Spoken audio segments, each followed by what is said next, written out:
तो welcome two माय new blog. तो कैसे हैं आप सब? उम्मीद करते स्वस्थ होंगे, मस्त होंगे। तो आज के ब्लॉग बहुत खास होने वाला है, आज का मेरा वही ब्लॉग। और आज खास मेहमान से आप सबको मिलवाएंगे। स्टूडियो में सब मौजूद हैं और स्टूडियो में आए हुए हैं।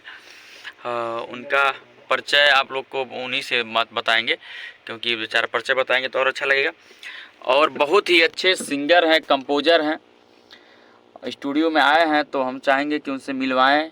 और आप लोग देखिए, आकाश बाबू और भैया बैठे हैं। आपका नाम बताइए भैया। विजय राजा सिंगर। कहाँ से हैं भैया आप?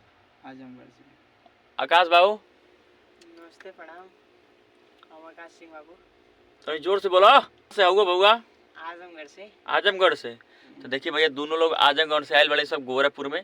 और आज स्टूडियो पे बने सब डमी हुई भैया के गाना के डमी हुई।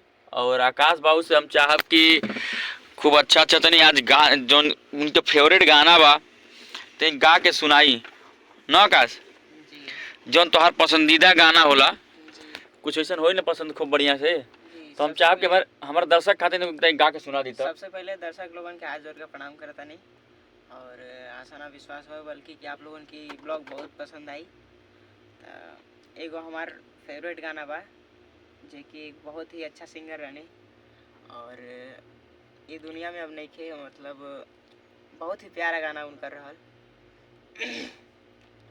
कि हई तहरा जिनगी के हम ही जे काटा,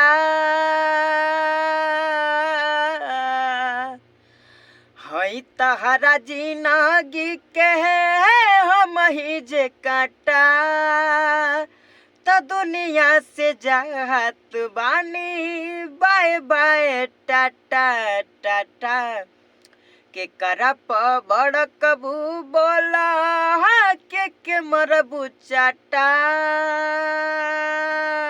क्या बात है?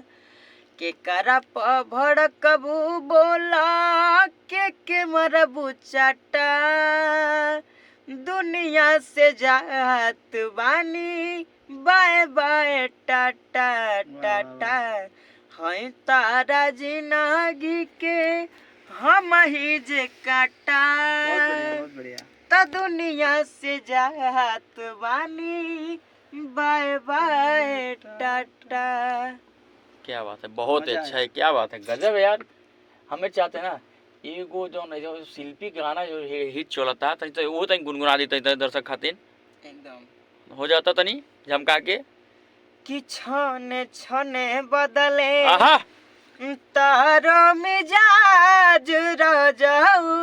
अरे वाह, धोखेबाज रजाऊ, उड़न बाज रजाऊ, तहरा सोचाऊ में लागे लाना लाज रजाऊ, उड़न बाज रजाऊ, छने छने बदले तारो मिजाज रजाऊ। क्या बात है, धोखेबाज रजाऊ, उड़न बाज रजाऊ। तो दोस्तों कैसा लगा आकाश बाबू का गाना? और आप लोग कमेंट करके बताइए, अच्छा लगा तो लाइक कमेंट करके ताकि शेयर कर दीजिए। नमस्कार, फिर मिलते हैं।